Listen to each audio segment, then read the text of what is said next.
Salve, salve, meus amigos! Muito bom dia, boa tarde, boa noite. Seja lá qual for a hora que você está nos ouvindo ou nos vendo através do YouTube.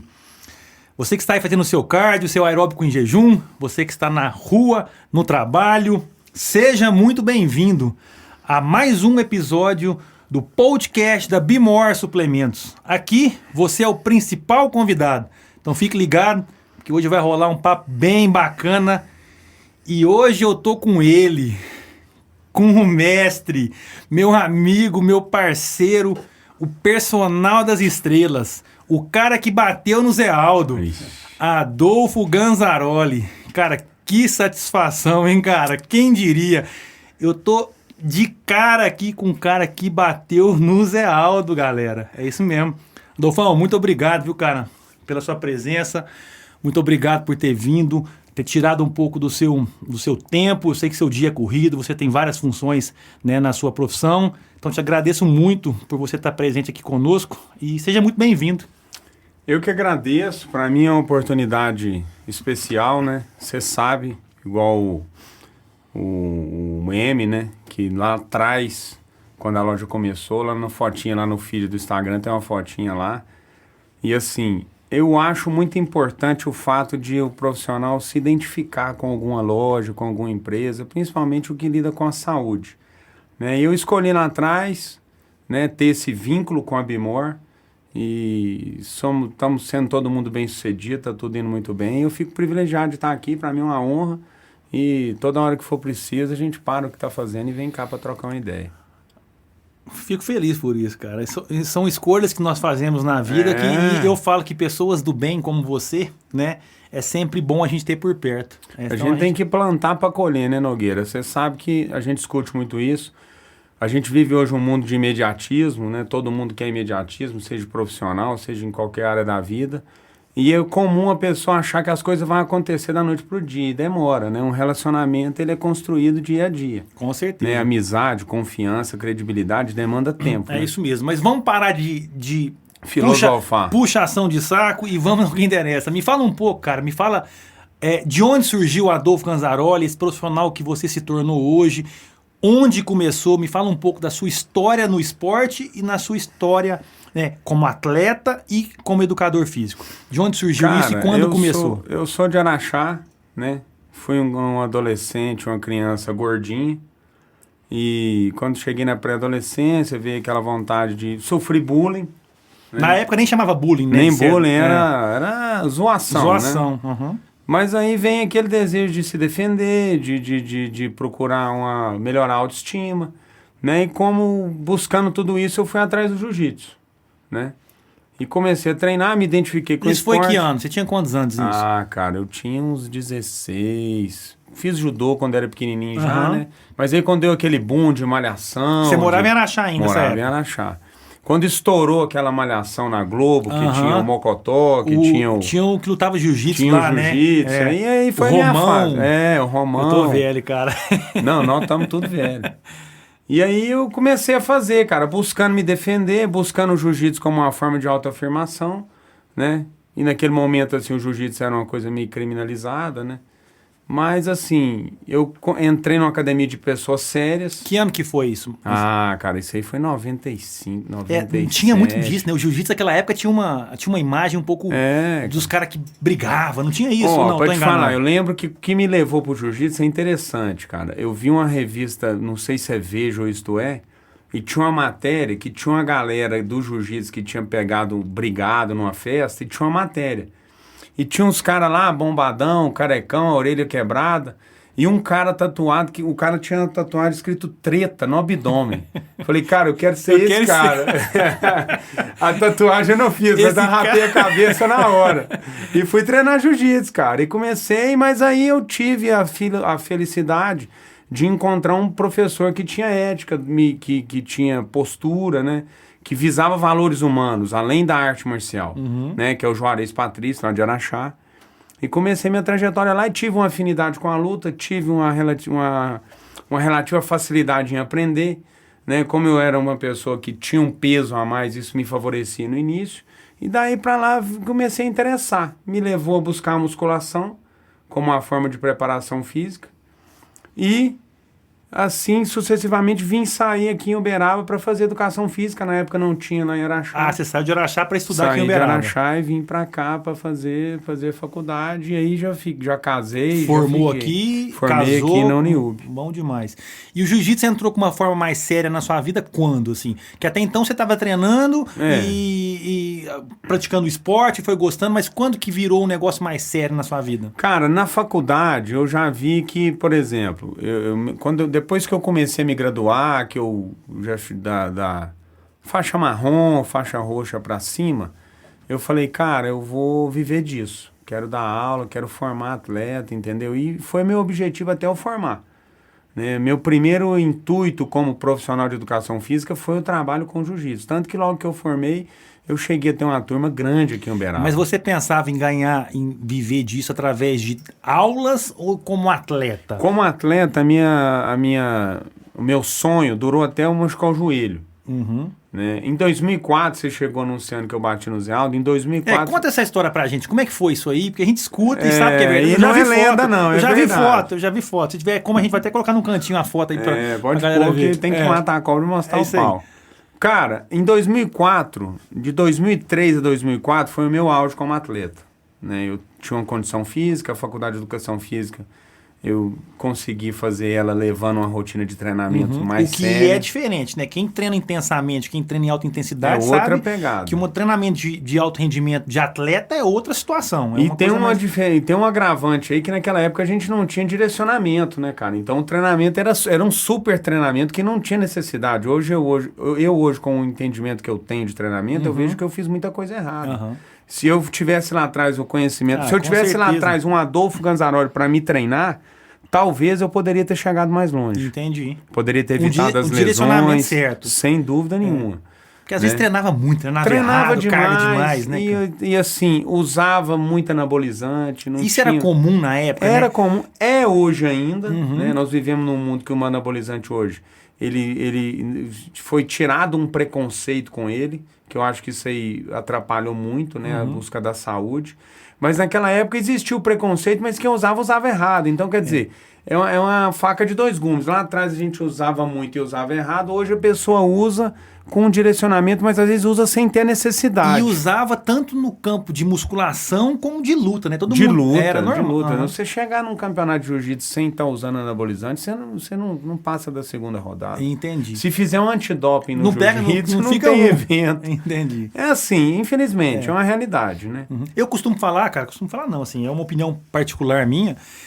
Eu acho que hoje se usa muito mais anabolizante do que naquela época. Sem dúvida. O problema é que gourmetizaram muito isso aí. Ficou muito comum, né? As pessoas estão falando de... Não estou aqui para falar que, né, que tá certo, errado, nada, isso não é minha competência, mas eu falo assim, se usa muito mais porque ficou uma coisa mais normal, tem profissionais mais preparados, a informação é muito mais rápida, então o cara estuda mais, prepara mais, mas o que você falou, o problema era, naquela época, se tomava muita coisa com muito pouco conhecimento. Eu acho que nós precisamos de um dia para falar só sobre isso, que é um tema que abrange muito. É grande demais, exatamente. É muito grande e é uma coisa que impacta nosso meio de trabalho diariamente. Você lá na loja, com eu certeza. como profissional de educação física, o nutricionista e o médico, está envolvido nisso. Isso, né? Mas de que nós estávamos falando mesmo? Quando você bateu no Zé Aldo. Quando eu bati no Zé Aldo. Beleza, 2004, 2003. 2004, 2003 eu viajei muito, competi muito. Naquela época o foco do jiu-jitsu era no Rio de Janeiro. E eu cheguei no meu ápice. O que eu tinha para ganhar aqui na região, e fui campeão carioca. E na época o jiu-jitsu acontecia lá. Fui vice-campeão brasileiro lá. E coincidiu de num desses eventos, o Zé Aldo ainda não era Zé Aldo, né? Ele entrou numa categoria em que eu tava, que é a faixa marrom absoluta, e eu ganhei dele com muita dificuldade. Era um cara leve para entrar no absoluto. Para quem não sabe, absoluto é a mesma faixa, mas todas as categorias de peso. Eu, na época, então, o cara luta de 110 quilos luta com um cara de 80, por exemplo. Eu tinha 115 quilos, ele tinha no máximo uns 60, 70 dá diferença quilos. mesmo isso? Dá diferença demais, entendeu? E o cara do peso dele para entrar é um cara que é casca grossa, não é qualquer um que enfrenta. Senão o cara não enfrenta, né? E nós encontramos na semifinal. Entendi. Então, eles já tinham ganhado lutas. Mas não era o Zé Aldo de hoje, né? Mas... E depois, passado anos, eu estava vendo um evento do UFC e reconheci ele pela cicatriz. Porque ele tem uma cicatriz Tem, na cara. no rosto. Quando eu lutei com ele, aquela cicatriz me marcou muito, que eu olhei o cara e pensei, pô, esse cara deve ser aqui no Rio, né? Esses caras meio estranhos que no Rio, a gente da roça aqui do interior. Eu falei, pô, Minas. esse cara com essa cicatriz na cara aí deve ser um traficante, o cara é muito doido. Muito doido, vou enfrentar esse cara aí. E a galera gritando pra ele, que a equipe dele era muito forte, até hoje, né? O Nova União, enfim. Ele já era da Nova União. Ainda é. Já era da Nova União. Ele criou lá com o Dedé Pederneiras. Mas, enfim... No meu ápice, eu machuquei o joelho, operei o cruzado anterior, num treino, me romperam o cruzado anterior, eu operei, parei 8 meses, caiu meu rendimento. Quando eu voltei da cirurgia, coincidiu com minha formatura. Logo que eu formei, eu já comecei a trabalhar, né? A rotina de treino, né? O tempo cai pela metade, né? Cai pela metade e graças a Deus as portas se abriram para mim muito facilmente por conta do jiu-jitsu, porque eu era muito conhecido em Uberaba. Né? Essa geração que vem antes de mim, da minha aí, de 30 anos para trás... Na sua época, quem que era os caça-grossa da cidade aqui da região? Cara, você... Vou tentar não esquecer ninguém, mas tinha o Magal, tinha o Shampoo, tinha o Vitorino, tinha o Faustin, tudo que era faixa roxa, né? Tinha o Constantino, que foi meu parceiro de treino, é uma amizade sólida que eu construí até hoje, estamos juntos aí como amigo. Todos são meus amigos, mas ele de maneira mais especial. Cara... Tinha o Daniel, então, tinha muita gente. O jiu-jitsu do Uberaba era muito forte. Quando eu vim para o Uberaba, meu jiu-jitsu evoluiu muito. Porque era um jiu-jitsu mais aguerrido, mais voltado para a competição, uma coisa mais dura. Né? Existia uma competição diária no treino para quem ia sobressair. Né? O Mauro deixou um trabalho muito sólido aqui no Uberaba. Ele não ficou, mas deixou uma galera muito dura e muito boa de jiu-jitsu. Mas aí as portas se abriram para me dar aula de jiu-jitsu, eu comecei um trabalho. Ele cresceu bastante, mas em paralelo eu também comecei a trabalhar com musculação. E o jiu-jitsu abriu portas para mim nas academias grandes de Uberaba. E lá eu tive a oportunidade de mostrar o meu trabalho como personal Naquela época, a trainer. academia forte que tinha no Uberaba, quem que era? Cara, era o Irapuru. O Irapuru já tinha. Já tinha o Irapuru, era a Raia 4 e a Projeto Forma, né? O Projeto Forma então era você é muito... mais novo, né? Porque o Irapuru não é tão antigo assim. O Irapuru é recente. O Irapuru tem uns 20 anos? Não, o Irapuru deve ter uns 17, 16 anos. Já tinha. Tava começando, né? Forte mesmo era Projeto, a Performance que tinha no shopping. E você escolheu, na verdade, a educação física por conta dessa aproximação que você tem com o esporte. Sem dúvida. E naquela época, eu posso, né, me corrigir se eu estiver errado. Na minha época, né, de adolescente, né, eu fui jogar futebol muito cedo. Então, eu saí de casa muito cedo, eu não tive essa onda de escolha de faculdade e tal, nunca sofri muito com isso.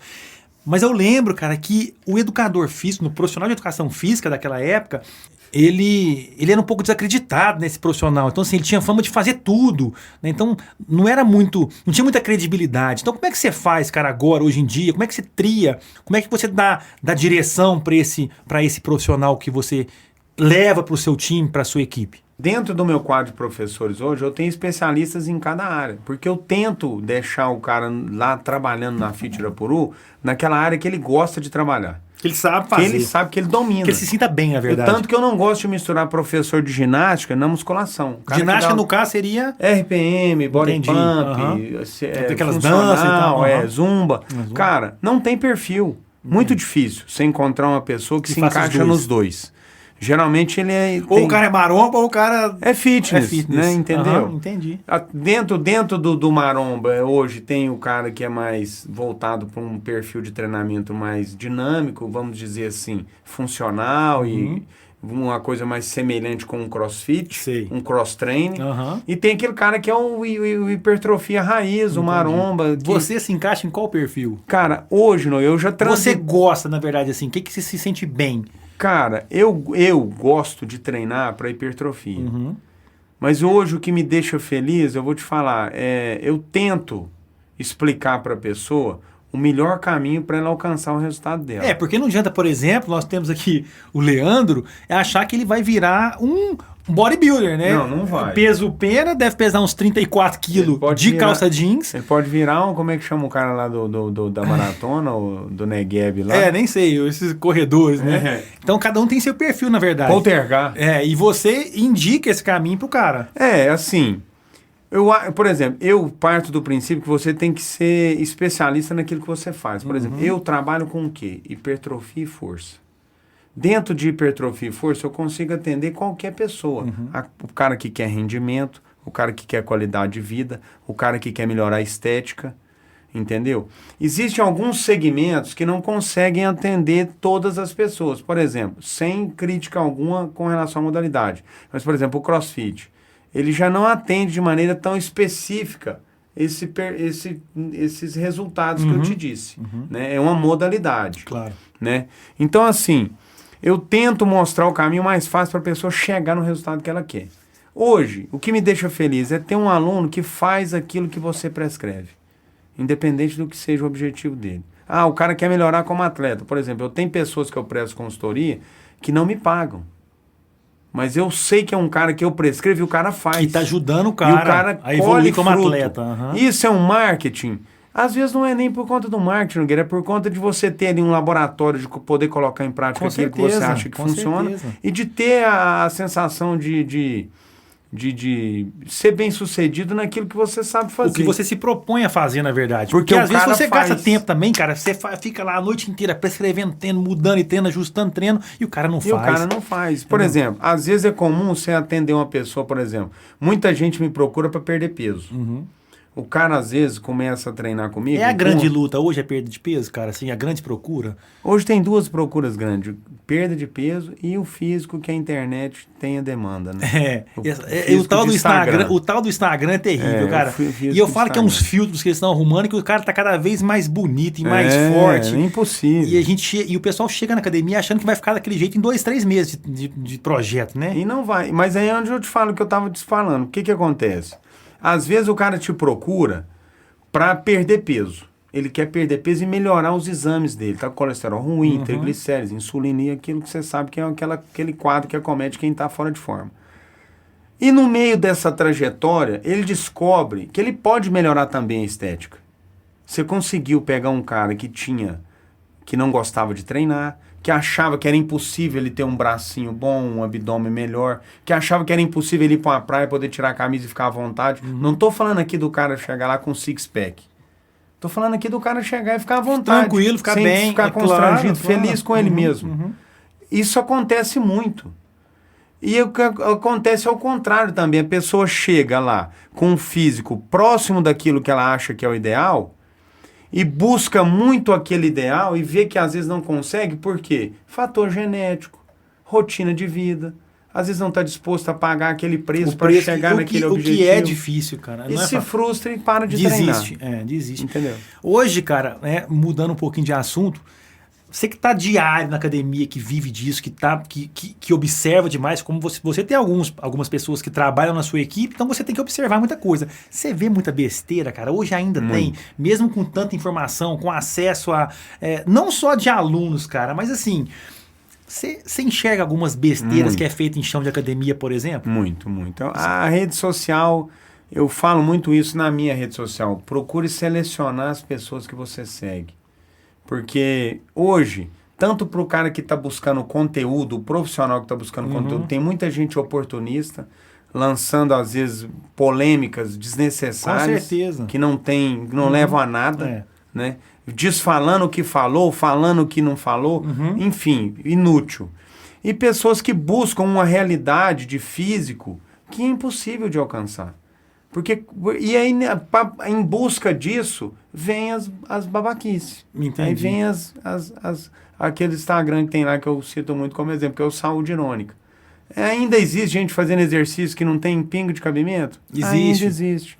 Ainda existe gente falando que não pode, que tem que ficar sem comer, que a dieta tem que fazer dieta do chá. Existe. Ainda existe substituindo refeição por um monte de shakes, tem demais. Não vai acabar. Eu falo, a gente tem que trabalhar um trabalho constante, diário, igual você falou. Tem que ir para a rede social, né, para as nossas redes sociais e tentar conscientizar. Eu dou um exemplo muito claro em relação a isso. Por exemplo, na nossa loja, o pessoal me liga e fala assim, eu quero um emagrecedor. Cara, não existe. Você não vai comprar emagrecedor, não tem. Se existisse isso, não teria obeso no mundo, todo mundo seria magro. Né? Então, assim, o trabalho é difícil e o que nós temos que fazer é conscientizar essa galera que é duro, E algumas situações você não vai alcançar aquele shape que você viu na internet. E tem que ser realista. E tem que falar a verdade pro cara. Às vezes, o que acontece? O cara, às vezes, com medo de perder o cliente... Ele mente pro cliente. Ele mente ilude pro o cliente. Às vezes, o cara com medo de perder... Por exemplo, eu tenho pessoas, Nogueira, que às vezes me procuram com um perfil que quer treinar de uma maneira que eu não consigo atender. Por exemplo, vou te falar claramente. Eu não atendo uma pessoa que ela quer treinar, fazer treinamento funcional. Não é muito seu... Não, colocar um cara pra correr num cone colorido, pular num caixote, e cobrar dele uma fortuna? Não é meu perfil. Entendi. Eu acho, como professor, não estou criticando quem faz isso. É uma maneira que eu acho válida de fazer aquela pessoa que não quer praticar exercício praticar. É uma atividade física. Mas eu vejo como um caminho mais fácil um treinamento com outra proposta. Então, assim, eu tenho hoje a humildade e a maturidade de falar assim, olha, eu não consigo te atender, procure tal profissional. Isso não te desmerece. Com certeza. Isso pelo contrário, o cara vai falar pra você que você, claro, você é específico. Obrigado. Obrigado. É isso mesmo. Porque eu não vou conseguir atender. Entendeu? E o cara, hoje o cara com aquele querendo abraçar o mundo, mas isso vem da faculdade, porque a faculdade ensina pra ele que ele pode dar aula de dança, de alongamento, de nada. Eu vejo esse ponto. Eu vejo alguns Instagrams de algumas pessoas assim, por exemplo, lá tá na descrição do que o cara trabalha. Tá lá, formado em educação física. Natação, jiu-jitsu, karatê, muay thai, capoeira, treinamento de força. Como? Cara, não tem como. Eu tô com quase 40 anos. Eu consegui ser faixa preta de jiu-jitsu e trabalhar razoavelmente bem com treinamento de força. Hoje você não dá aula de jiu-jitsu mais? Dou só pra criança. Pra criança. Pra criança. Que legal, cara. Criança a partir de quantos anos pode fazer? A partir de 5 anos. Que legal. Eu trabalho bem sólido. Meu menino tem tempo ainda, mas o menino eu vou colocar. O jiu-jitsu é muito importante para criança. A arte marcial, qualquer que seja ela, vai direcionar. E hoje nós estamos num mundo que as crianças precisam aprender a se defender. Com certeza, com certeza. A se defender. Eu acho também, Nogueira, que a criança hoje, ela tem que saber se defender. E a criança que faz uma arte marcial, quando ela vai se defender, ela tem outro parâmetro para não machucar aquela outra pessoa. Porque recentemente nós vimos um vídeo na internet, e acho que você deve ter visto, uma menina que chutou a cabeça da outra no chão, a menina morreu. Mas é claro que aquela menina que chutou, você vê que eu conheço de luta. Ela foi um chute igual o cara que dá um bicudo numa bola. Não tinha muita noção da gravidade daquilo. Se ela fosse uma lutadora de Muay Thai, ela sabia que a menina já estava nocauteada. Entendi. Não tinha necessidade daquilo. É igual o cara que treina jiu-jitsu, se ele dá um mata-leão em outra pessoa, ele sabe quando o cara dorme. Ele larga.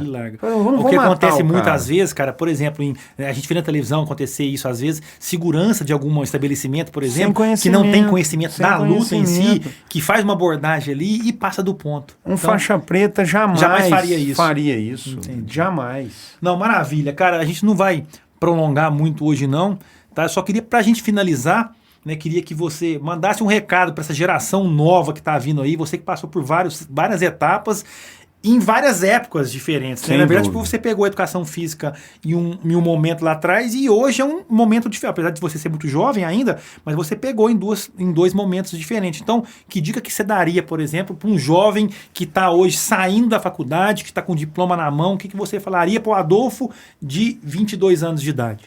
Cara, hoje nós estamos vivendo um momento muito bom de sermos muito valorizados. Hoje, depois desse Covid ainda, criou-se uma ideia muito mais sólida da importância da atividade física. Eu sou de um tempo que quando eu fui fazer educação física, meu pai falou para mim, você vai viver de bermuda. Tanto que eu não trabalho de bermuda, eu não tenho preconceito com quem trabalha. Mas é verdade. Mas é uma escolha que eu fiz. Eu falei, não vou usar bermuda porque meu pai falou que você vai trabalhar de bermuda. Entendeu? Às vezes tá um calorão e eu tô de calça. Mas eu peguei essa fase, que a educação física não tinha valor nenhum, era descredibilizada. Que a academia não tinha nem professor. Onde eu comecei a treinar não tinha professor, tinha um recepcionista. E pronto. Você pagava, entrava lá dentro, olhava o que o grandão tava fazendo e fazia igual. O grandão devia ser você na época também, não? Eu era um franguinho, gordinho, barrigudinho. E hoje não. Hoje o cara valoriza. Hoje o diferencial que eu tenho na Fit Irapuru, para me concorrer com as duas maiores que são concorrentes minhas, é o atendimento. É uma pessoa próxima, uma pessoa que te explica, uma pessoa que te dá atenção, que te corrige. Então, o que eu digo para essa molecada que está fazendo educação física hoje? Comece a mostrar o seu trabalho desde o primeiro dia de aula. Se você puder fazer estágio naquela área... Porque o cara que entra na educação física, ele não entra querendo fazer tudo. Alguma coisa Ele fez ele gosta. entrar. É. Né? No meu caso foi a luta e a musculação. Então hoje, se você tá entrando... Na minha época não tinha isso aqui, Nogueira. Hoje nós temos, cara, a rede social. Hoje o cara pode começar a mostrar o trabalho dele de estagiário. Desde o primeiro, né? Desde o primeiro momento, dia. aham. Ele ganha credibilidade a cada ano que Vai ele criando passa. uma identidade também. Vai criando uma identidade, ele já é conhecido. E aí quando ele... A partir do momento que ele definiu o que ele quer ser como profissional, seguir a faculdade dele fazendo o que tem que ser feito lá, mas sempre dando prioridade para aquela área que ele tem como objetivo trabalhar. No caso da musculação, procurar uma academia que é a referência, que hoje no Irapuru nós temos entre 1.000 e 1.500 alunos. Um cara que faz estágio lá, ele tem um nicho de mercado de 1.500 pessoas. São 1.500 pessoas vendo você trabalhar. Então ali você tem condição de formar uma carteira de clientes que a partir do momento que você forma, você já está com a sua agenda praticamente cheia. Porque é comum acontecer isso. É comum eu ver pessoas lá me pedindo para treinar com personal com estagiário. Eu não permito. Apesar de saber que em algumas academias, outras pessoas fazem isso hoje nas praças, mas eu não permito. Mas é por quê? Porque o cara já está num nível de atendimento tão bom que a pessoa acha que já vale a pena pagar para ele 70, 80 reais por hora aula para treinar com ele. É um cara que começou, fez a trajetória certa. Use a sua rede social a seu favor e comece desde o início a focar naquilo que você quer. Não seja generalista. Tá vendo, galera? É isso aí, ó. Coisa...